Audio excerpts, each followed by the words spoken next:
ओम गण गणपतये नमः। आज बुधवार के दिन आप सुनिए श्री गणेश भगवान की कथाएं और साथ में सुनेंगे धन संपत्ति प्रदान करने वाली, बरकत देने वाली माता अन्नपूर्णा की कथा। तो इन सभी कथाओं को आप श्रद्धा और भक्ति के साथ पूरा अवश्य सुनिएगा। प्रेम से बोलिए श्री गणेश जी भगवान की जय। बहुत समय पहले की बात है, एक गांव में एक भाई बहन रहते थे। भाई बहुत ही गरीब था पर उसकी बहन बहुत ही पैसे वाली थी। जब बहन की ननद का विवाह था तब बहन ने ना तो अपने भाई को विवाह में आने का निमंत्रण भेजा और ना ही कोई चिट्ठी भेजी। भाई को जब बाहर वालों से यह पता चला कि उसकी बहन की ननद का विवाह है तब उसने यह बात अपने गांव वालों को बताई। तब गांव वालों ने अपनी पहल से चुनरी, बिछिया, चूड़ी और साड़ी जैसा जिनसे मन पड़ा कन्या के लिए दिया। अब भाई सारा सामान लेकर बहन के घर पहुंचा। बहन के घर जाने पर बहन की देवरानी बोली, भाभी जी आपके भाई आए हैं। तब बहन ने पूछा, कैसे आए हैं और क्या पहना है?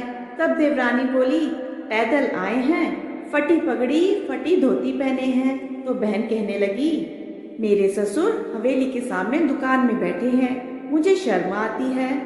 भाई को बोलो कि पीछे के दरवाजे से आए।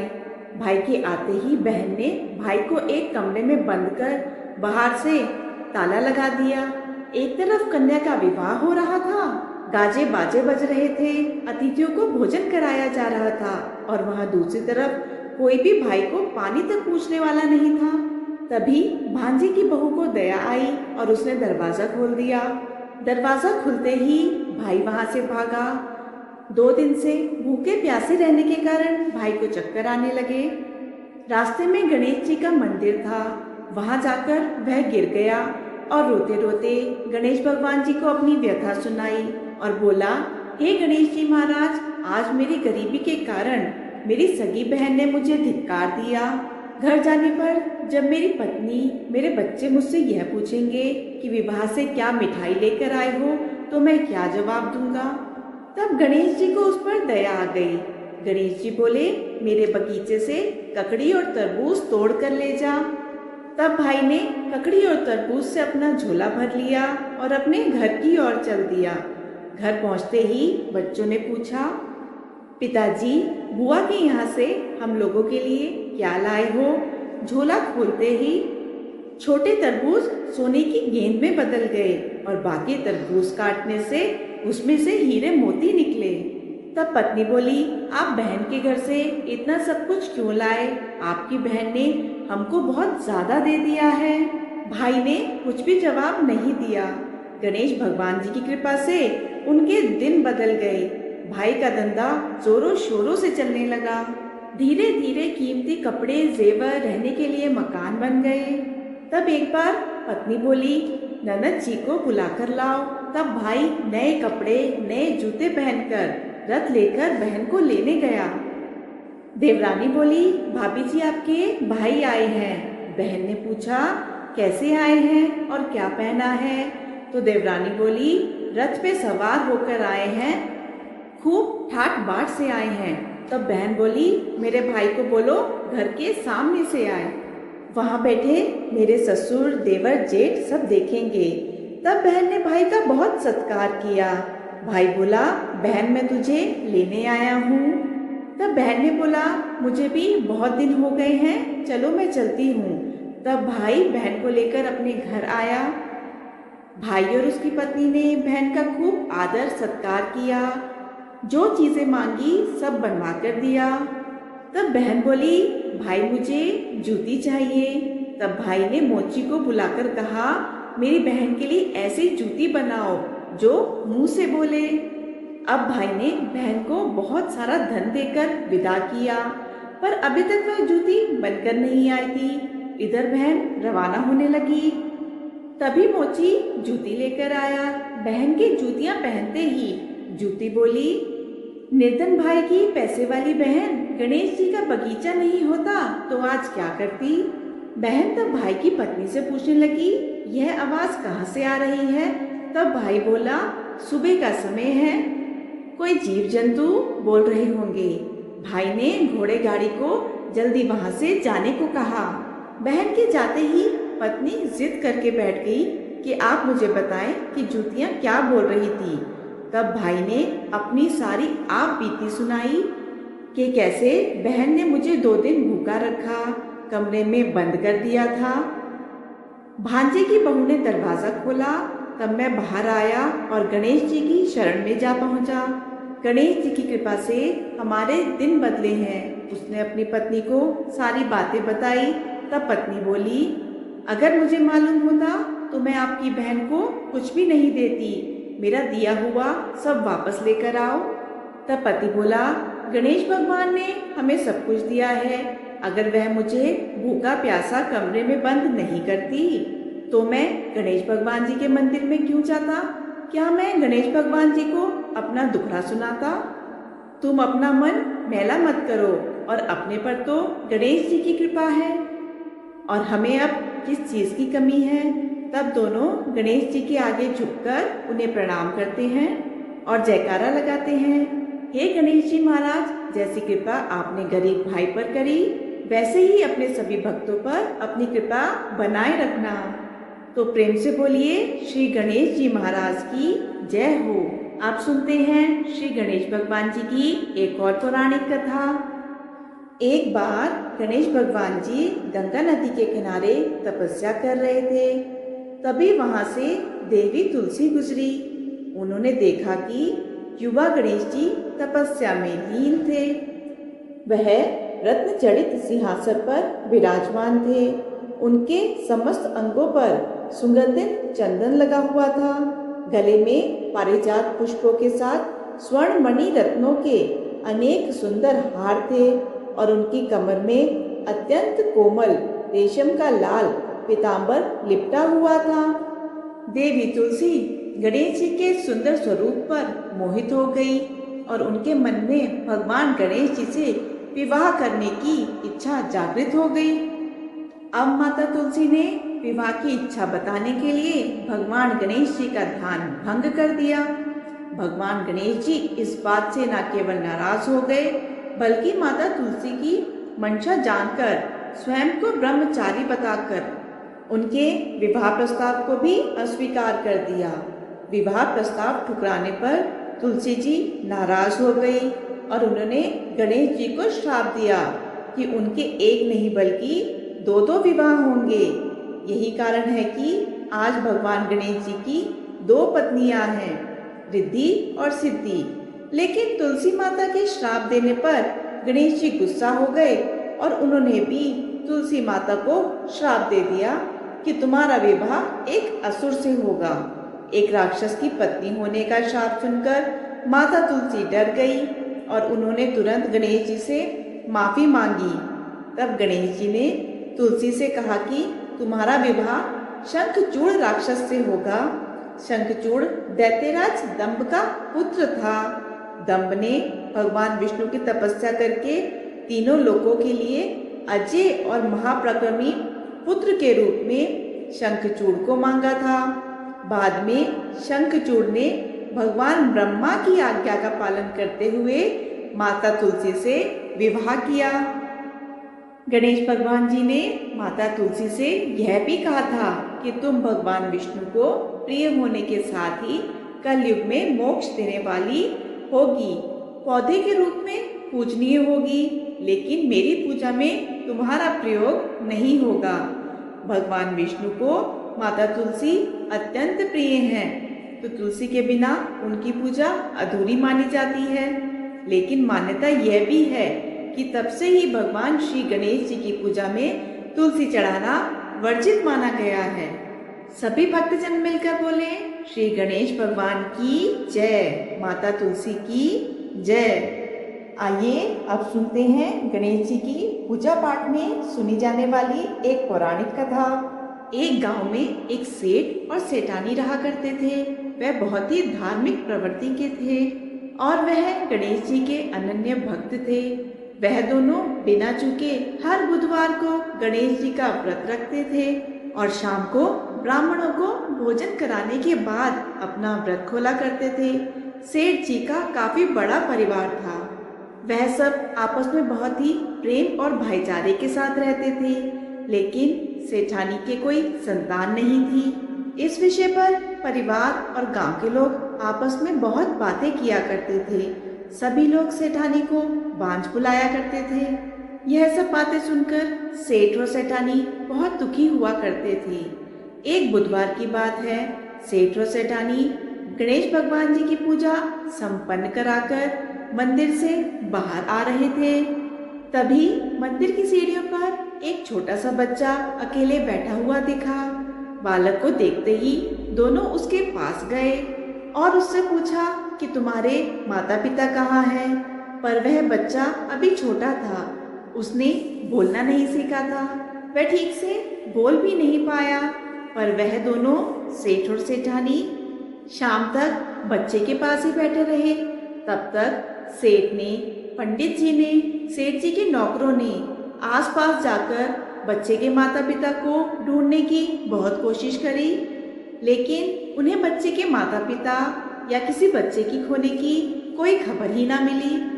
तब पंडित जी ने वह बच्चा सेठ और सेठानी को अपने घर ले जाने के लिए कहा और यह भी कहा कि अगर बच्चे के माता पिता यहाँ आते हैं तो मैं स्वयं उनको आपके घर ले आऊँगा।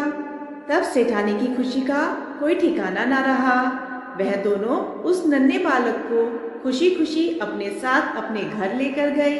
सेठानी ने बच्चे का नाम अपने आराध्य गणेश जी के नाम पर गणेश रख दिया और बहुत ही प्यार और दुलार से उसका पालन पोषण करने लगी। कुछ दिनों बाद उस गांव में एक ठग पति पत्नी आए। उनका इरादा गांव के सबसे अमीर परिवार को ठगने का था।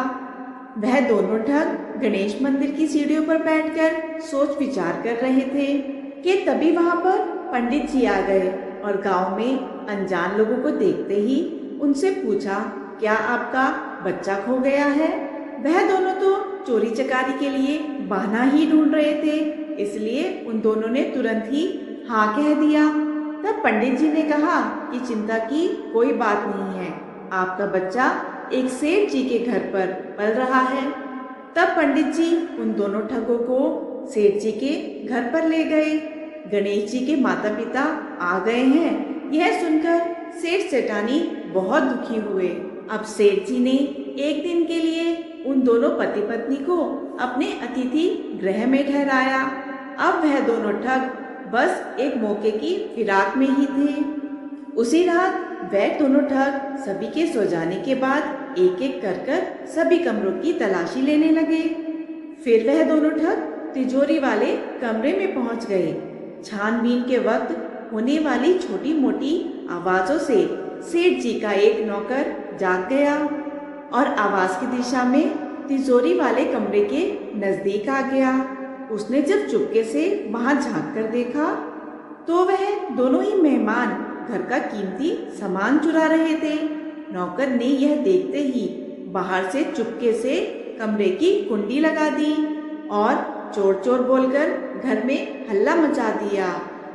चोर चोर की आवाज सुनते ही घर के सभी लोग एक जगह इकट्ठा हो गए। तब सेठ जी ने उस चोर पति पत्नी को कमरे से बाहर निकाला और सुबह ही पंचायत में हाजिर कर दिया। तब सेठ जी ने सरपंच को पूरा मसला बताया और कहा कि यह दोनों तो चोर हैं, हम अपने पुत्र गणेश को इनको नहीं देंगे। लेकिन वह दोनों पति पत्नी अपनी जिद पर ही अड़ गए और बच्चे को ले जाने की जिद करने लगे। अब सरपंच जी ने इस समस्या का एक तोड़ निकाला। उन्होंने सेठानी और दूसरी औरत को गणेश जी के सामने खड़ा कर दिया और कहा, जिसके भी आंचल से दूध की धार गणेश के मुंह में जाएगी वह बालक उसी माता के पास रहेगा। फिर वह दोनों अपने अपने आंचल मुंह के सामने फैलाकर खड़ी हो गई। सेठानी जी मन ही मन गणेश भगवान का जप कर रही थी। देखते देखते भगवान गणेश की कृपा से दूध की एक धार गणेश जी के मुंह में गिरी। इस तरह बालक गणेश सेठ और सेठानी के साथ हमेशा के लिए रहने लगा। बोलिए गणेश जी भगवान की जय। आइए अब सुनते हैं धन संपत्ति प्रदान करने वाली घर में बरकत लाने वाली माता अन्नपूर्णा की बड़ी ही दुर्लभ कथा। इस कथा को श्रद्धा और भक्ति के साथ पूरा अवश्य सुने। प्राचीन काल की बात है, पुरुषोत्तमपुर नामक गांव में एक बहुत ही धर्मात्मा सेठ रहा करते थे। उनके 5 पुत्र और सबसे छोटी एक पुत्री थी। उस पुत्री का नाम गौरी था। सेठ जी का भरा पूरा परिवार था। सेठ जी ने अपने सभी 5 पुत्रों का विवाह कर दिया था और जब छोटी बेटी गौरी विवाह के योग्य हुई तो उन्होंने उसका विवाह एक दूसरे नगर के अपने ही समाज के धनी परिवार में कर दिया। अब सेठ जी की पुत्री गौरी दुल्हन बनकर जिस घर में गई, वहाँ उसका पति अपने माता पिता का इकलौता पुत्र था। अब गौरी बड़ी ही प्रसन्नता पूर्वक अपने ससुराल में रहने लगी। गौरी बड़ी ही सदाचार, गुणवान और रूपवती थी। एक दिन की बात है, जब 1.25 महीना हो गया तो सास ने गौरी को रसोई संभालने के लिए दे दिया। रसोई की सब बातें समझकर गौरी अपनी सासू माँ के पांव छूकर रसोई में प्रवेश करती है। तब सास ने कहा, बहू रोज सुबह जल्दी उठकर पूजा पाठ कर तब रसोई में प्रवेश करना, फिर खाना बनाना और रोटी बनाते समय पहली रोटी गाय को और अंतिम रोटी कुत्ते की बनाना मत भूलना। इस प्रकार सास ने गौरी को सब कुछ समझा दिया। गौरी अपने परिवार के 4 लोगों का खाना बनाती है और सबको प्रेम पूर्वक खिलाती है। जब वह स्वयं अंत में खाना खाने बैठती है तो देखती है कि उसके लिए तो रोटी बची ही नहीं। तब वह चावल दाल सब्जी खाकर ही अंत में पानी पीकर सो जाती है। अब जब शाम होती है तो गौरी ने सुबह से ज्यादा आटा लगाया और रोटी सब्जी बनाकर रख दी। जब रात्रि में जब सब लोगों ने खाना खा लिया, उसके बाद जब गौरी खाना खाने बैठी तो देखती है रोटी के डब्बे में एक भी रोटी नहीं थी। यह देखकर गौरी को बहुत ही आश्चर्य होता है कि उसने तो सुबह से भी ज्यादा आटा लगाया था, लेकिन डब्बे में तो रोटियां बची ही नहीं। अब वह सिर्फ सब्जी खाकर और पानी पीकर सो जाती है। अगले दिन फिर उसने 2 गुना ज्यादा आटा लगाया और रोटियां बनाई, लेकिन फिर से उसे रोटी नहीं मिली। सभी रोटियां खत्म हो गई थी। अब उस दिन भी आधे पेट खाना खाकर ही उसे रहना पड़ा। इसी प्रकार गौरी चाहे जितना भी आटा लगाती, रोटियां उसे नहीं मिलती थी। यह रोज का काम हो गया था। आखिर वह सोचने लगी, कौन नहीं चाहता कि मैं रोटियां नहीं खाऊं, मैं पेट ना भरूं। अब गौरी इसी आस में रोज आटा ज्यादा गूंथती कि उसे किसी न किसी दिन रोटियां जरूर मिलेंगी, लेकिन ऐसा नहीं होता है। ऐसा करते करते वह बहुत कमजोर और दुबली पतली हो गई। तो प्रिय भक्तों, ऐसे ही एक दिन की बात है, जब गौरी रसोई में सब्जियां काट रही थी, तब गलती से उसका चाकू से हाथ कट जाता है और वह रोटियां नहीं बना पाती। तब उसकी सासू माँ ने कहा, बहू रहने दो, रोटियां आज मैं बना देती हूँ। पर गौरी ने कहा, नहीं सासू माँ, आप आटा लगा दीजिए, मैं रोटियां बना दूंगी। तो प्रिय भक्तों, उस दिन सासू माँ ने आटा लगाया और वह गौरी को दिया।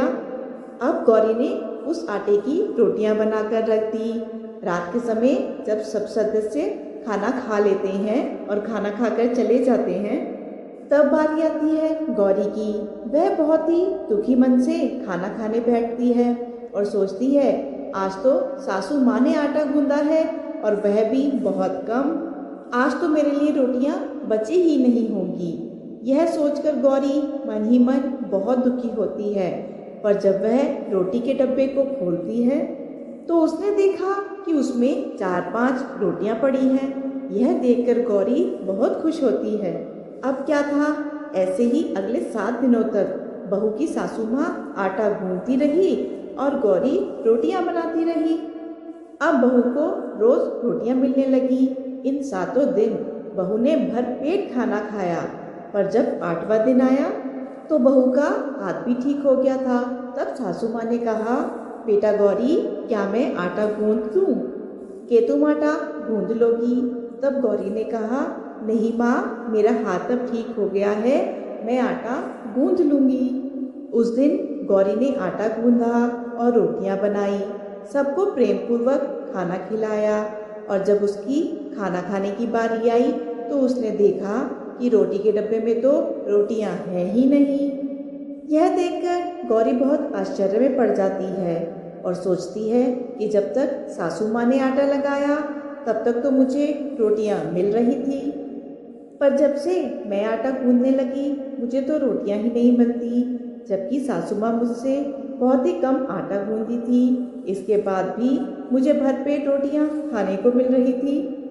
आखिर ऐसी क्या बात है? यह सोचकर गौरी पूरा दिन दुखी रहने लगी। एक दिन की बात है, गौरी के पति ने पूछा, गौरी तुम इतना उदास क्यों रहती हो?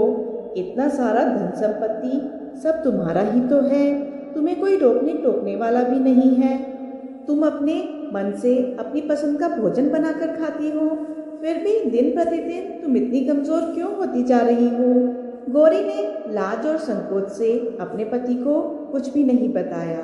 फिर उसके पति ने सोचा शायद उसे अपने माता पिता की याद आ रही है, इसलिए अगले दिन गौरी का पति अपने माता पिता से कहता है कि पिताजी, मुझे लगता है कि गौरी को उसके माता पिता की याद आ रही है, मैं उसे उसके मायके ले जाकर सबसे मिलवा लाता हूँ। यह बात सुनकर गौरी के सास ससुर राजी हो जाते हैं और उसे जाने की अनुमति दे देते हैं और कहते हैं, बेटा अगर बहू को उसके माता पिता से मिलकर प्रसन्नता होती है तो उसे जरूर ले जाओ।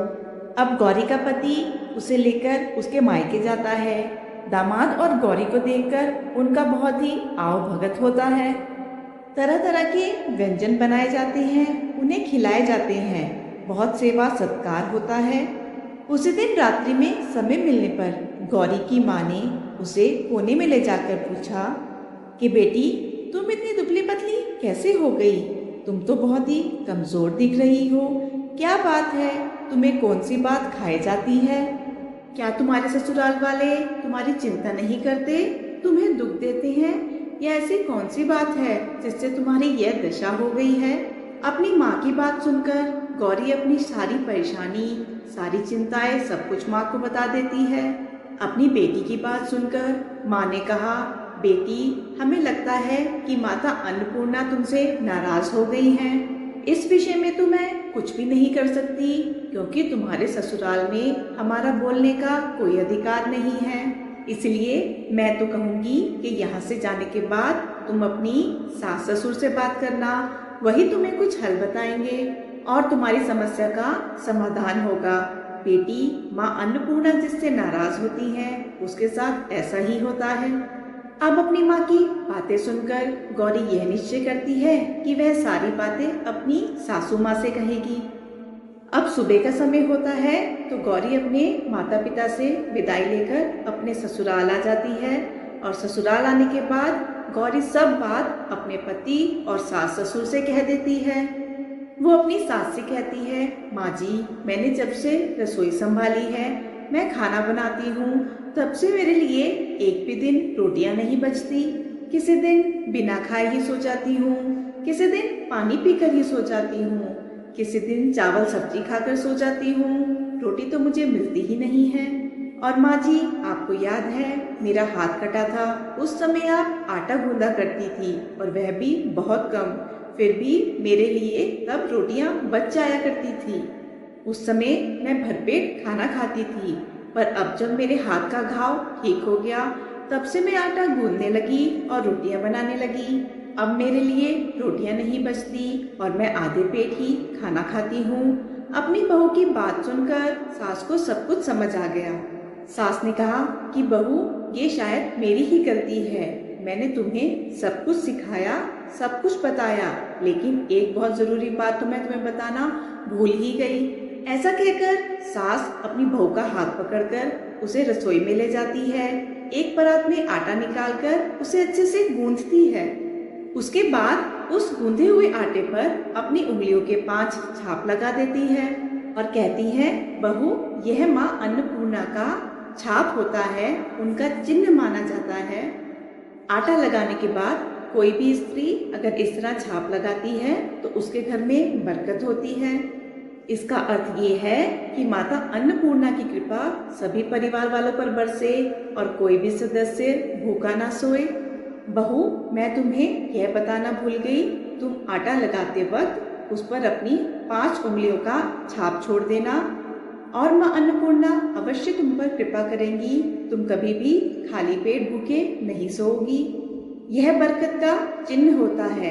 अब अपनी सासू माँ की बात सुनकर बहू रोज आटा गूंथती और उस पर अपनी 5 उंगलियों का चिन्ह छोड़ देती और रोटियां बनाती। अब बहू को हर रोज भरपेट रोटियां मिलने लगी। वह अच्छे से भोजन करने लगी और स्वस्थ भी हो गई। माँ अन्नपूर्णा की कृपा उस पर बरसने लगी। उसके हाथ में माँ अन्नपूर्णा का वास हो गया। घर का कोई भी सदस्य भूखा नहीं रहता। कोई भी मेहमान आता या फिर कोई भिक्षुक भी आता तो वह उसे भी खाना खिलाकर ही विदा करती। इस प्रकार बहू के ऐसा करने से उसके घर में बरकत होने लगी, अन्न की वर्षा होने लगी। तो प्रिय भक्तजनों, आटे को गूंथकर उस पर 5 उंगलियों की छाप लगाना हमारी पुरानी परंपरा है। यह माता लक्ष्मी जी और माता अन्नपूर्णा का चिन्ह माना जाता है। ऐसा करने से माता अन्नपूर्णा सदैव प्रसन्न रहती है और घर वालों पर अपनी कृपा दृष्टि बनाए रखती है। हमारे पूर्वजों से लेकर अब तक यह परंपरा चली आ रही है। माताएं बहनें अपनी 5 उंगलियों की छाप आटे पर अवश्य लगाती हैं और माँ अन्नपूर्णा से प्रार्थना करती हैं कि सबका पेट भरना, सबका कल्याण करना और हम पे अन्न धन की वर्षा करना। तो प्रेम से बोलिए अन्नपूर्णा माता की जय। ओम नमः शिवाय। जय माता दी, जय भोलेनाथ। ओम श्री गणेशाय नमः। आज की कथाएं अगर आपको पसंद आती हैं तो इन कथाओं को लाइक कर कमेंट बॉक्स में श्री गणेश भगवान की जय लिखकर चैनल को सब्सक्राइब जरूर कीजिएगा। धन्यवाद।